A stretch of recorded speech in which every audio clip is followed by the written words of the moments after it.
Hello students, मागच्या लेक्चरला आपण transaction बघायला सुरुवात केली होती की ट्रान्झॅक्शनमध्ये टू एक्सेप्ट्स कसे शोधायचे, त्यानंतर दोघांना कुठले ते अकाउंट आहे, पर्सनल, रिअल, नॉमिनल, ह्याचं क्लासिफिकेशन करायचं आणि त्याला डेबिट द्यायचं का क्रेडिट द्यायचं. आता डेबिट द्यायचं का क्रेडिट द्यायचं हे तुम्हाला फक्त फॉर्म्युल्यानुसारच येऊ शकतं. म्हणजे जो आपण गोल्डन रूल्स पाहिले होते, जे रूल्स बरोबर ना, परत जे तुमच्या स्क्रीनवर दिसत आहेत आठवत आहेत का सगळ्यांना?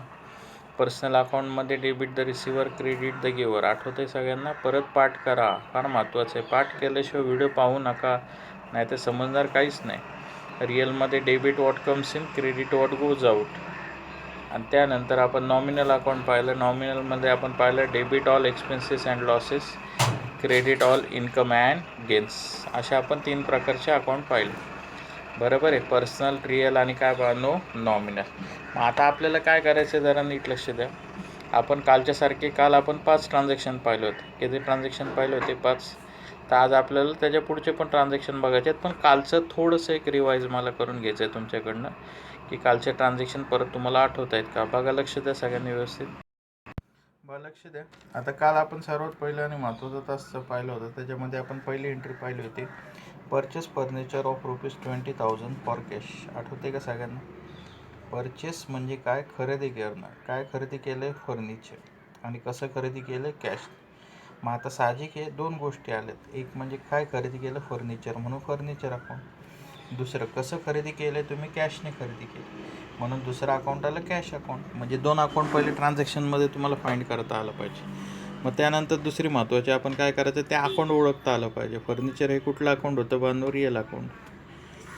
कॅश हे पण कुठलं अकाउंट होतं? बांधव रिअल अकाउंट होतं. मग दोन्ही रिअल असेल तर सोपं आहे. काय आलं त्याला डेबिट द्या, त्याला क्रेडिट द्या. मग आता फर्निचर तुम्ही खरेदी केलं म्हणजे आपल्या संस्थेमध्ये फर्निचर आलं, म्हणून फर्निचरला मी डेबिट दिलं.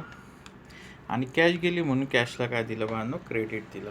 म्हणजे हे पहिलं ट्रान्झॅक्शन आपण पाहिलं होतं. दुसऱ्या ट्रान्झॅक्शनमध्ये त्यांनी असं सांगितलं, पेड ऑफिस रेंट ₹15,000. सोपं आहे. पेड म्हणजे काय बांधव? दिले. मराठीत पण अर्थ सांगितला आहे मी. काय दिलं? ऑफिसचं रेंट भरलं आपल्या फॉर्मने. किती हजार भरले? 15,000. काय? रेंट. आता परत साहजिक आहे, 15,000 भरले ते कसे भरले? कॅशने. मग एक रेंट अकाउंट आलं, दुसरं कॅश अकाउंट आलं. चला, रेंट हा आपला खर्च आहे म्हणून ते कुठलं झालं? Nominal account. कॅश ही आपली प्रॉपर्टी आहे, संपत्ती आहे, म्हणून ही कुठलं अकाउंट झालं बांधव? Real account. मग नेहमीप्रमाणे कॅश आली का गेली हो?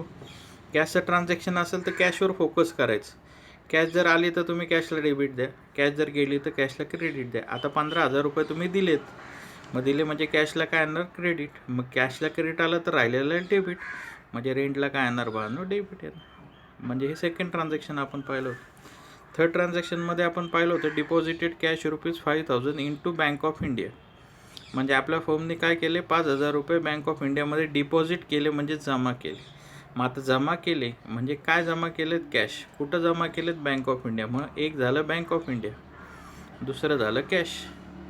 आता नेहमीप्रमाणे कॅश हे कुठलं अकाउंट आहे? रिअल अकाउंट आहे. आता हे सांगायची गरज नाही. बँक ऑफ इंडिया हे बँकेचं नाव आहे, मग हे कुठलं अकाउंट झालं? Personal account. मग आता मला सांगा, तुम्ही कॅश डिपॉझिट केली म्हणजे कॅश तुमच्याजवळ राहिली का? तुम्ही कॅश डिपॉझिट केली म्हणजे कॅश कुठं गेली? फर्ममधनं बँकेत गेली. मग गेली म्हणून त्याला काय द्यायचं? क्रेडिट. मग आता ह्याला क्रेडिट दिलं तर ह्याला काय येणार बांधव? डेबिट. पर्सनल अकाउंटमध्ये डेबिट कशाला देतो आपण? डेबिट द रिसिवर, बरोबर. त्यानंतर चौथं आपल्याला बघायचं आहे. बघा, लक्ष द्या. चौथं ट्रान्झॅक्शन काय? Sold goods ₹50,000 to mister Amol on credit. इथं मात्र फरक आहे. इथं माल विकला म्हणजे गेला, परंतु तो कॅशने नाही केला. तो कोणाकडे गेला आहे? अमोलला दिला आहे, पण तो क्रेडिटने दिला आहे, म्हणजे उधारीने दिला आहे. मग साहजिक आहे, इथं एक तर पहिली गोष्ट गुड्स विकलेत, म्हणजे पहिलं अकाउंट आलं गुड्स किंवा सोल्ड म्हणलं तरी चालतं. दुसरं अकाउंट आलं बाळांनो कशाचं आलं? अमोलचं. अमोलचं का लिहिलं? कारण माल उधारीवर आहे. आता ज्याची उधारी आहे त्याचं आपण नाव लिहितो. आपण थोडीच तिथं उधारी नसतं तर हिशोब लिहिलंच नसतं, नाव लिहिलंच नसतं. डायरेक्ट बाबा विकले गेले, पैसे आले. पण इथं उधारी आहे म्हणून त्याचं नाव लिहायचं. मग अमोलला कुठलं अकाउंट आहे? नाव आहे म्हणलं पर्सनल अकाउंट. गुड्स ही वस्तू किंवा संपत्ती आहे, म्हणून हे कुठलं अकाउंट आहे? रिअल. मग आता गुड्स विकलं म्हणजे गेलं नाव, म्हणून ह्याला काय दिलं? क्रेडिट. मग ह्याला क्रेडिट दिलं तर साहजिक आहे अमोलला काय दिलं बांधव? डेबिट. Debit the receiver. कोणी खरेदी केले ते? अमोलने, म्हणून त्याला डेबिट. तसं सेम रिसिव्ड कमिशन 10,000. रिसिव्ड म्हणजे मिळणे. काय मिळालं बांधव? कमिशन मिळालं. काय मिळालं फॉर्मला? कमिशन मिळालं. किती हजाराचं मिळालं? 10,000. मग एक म्हणजे कॅश, दुसरं म्हणजे कमिशन. मग कमिशन हे कुठलं अकाउंट आहे? Nominal account. आणि कॅश हे आता माहिती आहे तुम्हाला कुठलं अकाउंट आहे बांधव? Real account. मग रिअल अकाउंट आहे म्हटल्यावर तुम्ही काय करणार? कॅश आली ना, रिसिव्ड म्हणजे मिळाली, मग कॅशला डेबिट. मग कॅशला डेबिट म्हणल्यावर कमिशनला क्रेडिट. कारण हे आपलं इन्कम आहे आणि नॉमिनल अकाउंटमध्ये इन्कम आपण कुठं घेतो? क्रेडिट. चला आता पुढचे ट्रान्झॅक्शन बघूया. आता हे ट्रान्झॅक्शन मात्र तुमच्यासाठी फार महत्त्वाचं. पहिले ट्रान्झॅक्शन वाचतो मी. बघा, started business with cash ₹50,000. Started म्हणजे का हो? सुरू करणे. काय सुरू केलं आहे? बिझनेस सुरू केलं आहे. कशाने सुरू केला? कॅशने सुरू केला. 50,000 रुपयाचा कॅशने मी माझा व्यवसाय सुरू केला. आता मला सांगा, माझा व्यवसाय मी सुरू केला. ज्यावेळेस तुम्ही व्यवसाय सुरू करता आणि त्यावेळेस तुम्ही पैसे गुंतवतात, त्या पैशांना आपण काय म्हणतो बांधव? कॅपिटल. काय म्हणतो बांधव? कॅपिटल. म्हणजे लक्षात ठेवा, स्टार्टेड बिझनेस हा शब्द जर आला तर तुम्ही तो स्टार्टेड बिझनेस हे अकाउंट नाही लिहू शकत तुम्ही, तर तिथं तुम्हाला कॅपिटल अकाउंट लिहावं लागतं. काय लिहावं लागतं? कॅपिटल. आणि कॅपिटल हे कशाने सुरू केलं तुम्ही? कॅशने. म्हणजे दुसरा अकाउंट आहे बांधव, काय बांधव? कॅश. आता कॅपिटल हे का आलं तुम्हाला कळलं का सगळ्यांना? कारण का तर तो व्यवसाय त्यांनी सुरू केला कॅश. व्यवसाय जेव्हा सुरू करतो, स्टार्ट करतो, त्यावेळेस तुम्ही त्याला कॅपिटल म्हणायचं. लक्षात ठेवा, हे ट्रान्झॅक्शन पहिलं असतंच. जेव्हा व्यवसाय सुरू करतो त्याला हे पहिलं ट्रान्झॅक्शन आहे जर्नल एंट्रीला. मग आता कॅपिटल हे कुठलं अकाउंट आहे? ते कॅश हे तर तुम्हाला माहिती आहे. कॅश हे कुठलं अकाउंट आहे बांधव? रिअल. बघा, कॅशचा व्यवहार असला की लय सोपं आहे. डेबिट कशाला द्यायचं आणि क्रेडिट कशाला द्यायचं हे लगेच कळतं.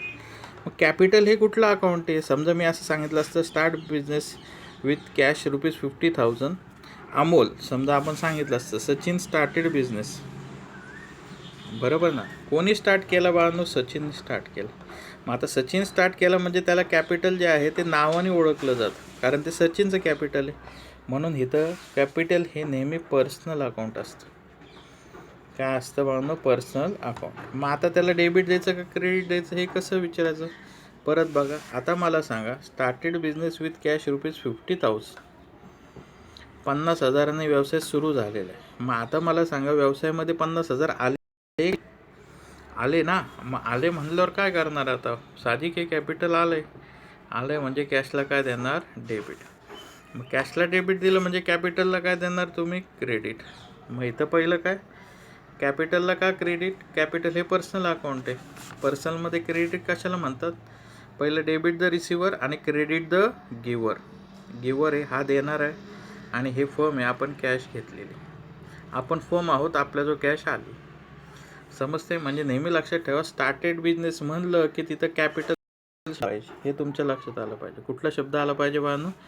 कॅपिटल. आता 7वं बघा जरा नीट लक्षात द्या. Withdraw cash ₹10,000 from bank.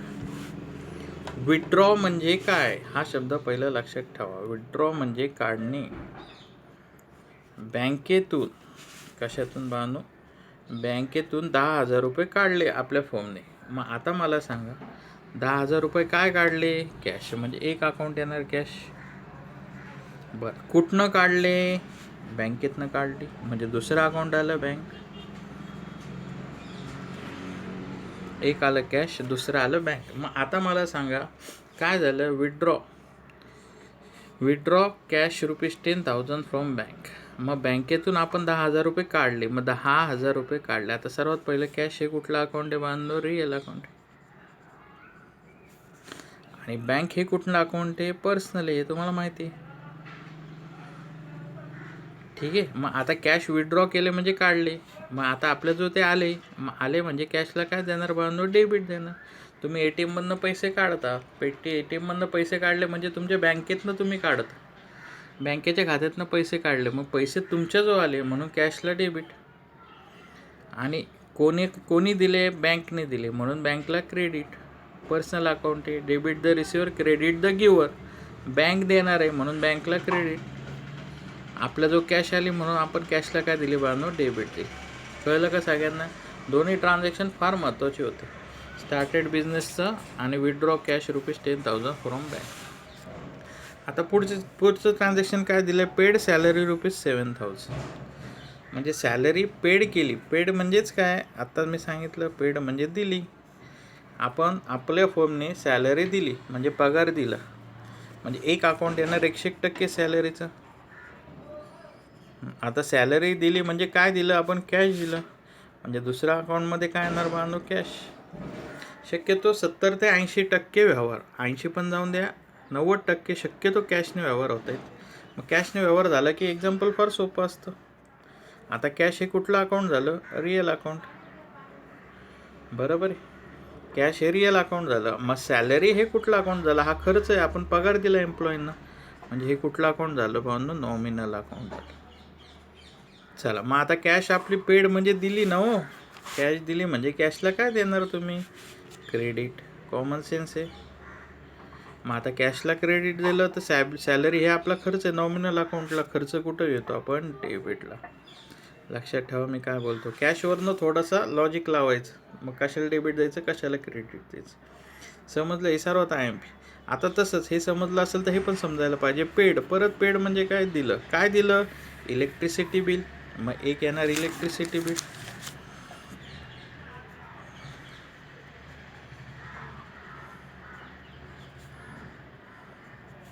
चला, एक इलेक्ट्रिसिटी बिल आलं, पण ते कसं दिलं बाळांनो, चेकने दिलं.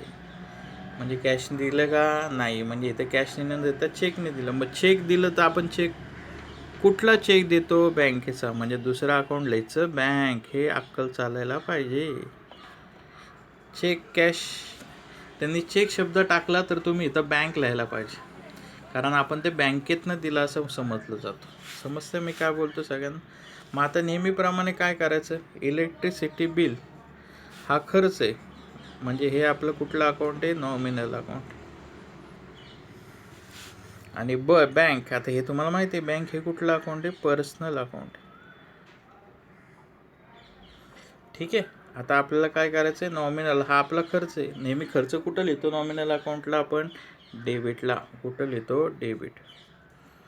आणि पर्सनल अकाउंट आहे, आपण कशाने पैसे दिले, बँकेद्वारे पैसे दिले, म्हणजे क्रेडिट देणार, debit the receiver, credit the giver, म्हणजे पैसे देणारी, चेक देणारी कोण आहे, बँक. आणि कशासाठी चेक दिलं, इलेक्ट्रिसिटी बिल्स. म्हणजे हे आत्ता आपले पुढचे 4 आपण ट्रान्झॅक्शन आपण पाहिले. हे तुम्हाला एकदा जमतंय तर तुम्हाला जर्नल एंट्री जमते. मी परत सांगतो, हे जर्नल एंट्रीसाठी तुम्हाला ह्या बेसिक गोष्टी, 2 घटक ओळखता आले पाहिजे, त्यांचे अकाउंट लिहिता आलं पाहिजे, आणि डेबिट क्रेडिट लिहिता आलं की जर्नल एंट्री सुरू. म्हणजे पुढच्या लेक्चरला आपण काय करणार, ऑलमोस्ट जर्नल एंट्रीला सुरुवात करणार. समजते सगळ्यांना? त्यासाठी पहिल्यांदा हे व्यवस्थित पहा, रूल्स पाठ करा, अकाउंट ओळखायला शिका, पर्सनल आहे, रिअल आहे का नॉमिनल आहे, आणि हे शोधायला काय अवघड नाही, 2 गोष्टी वाक्यामध्ये काय आहेत. समजते सगळ्यांना? ठीक आहे, चलो बाय.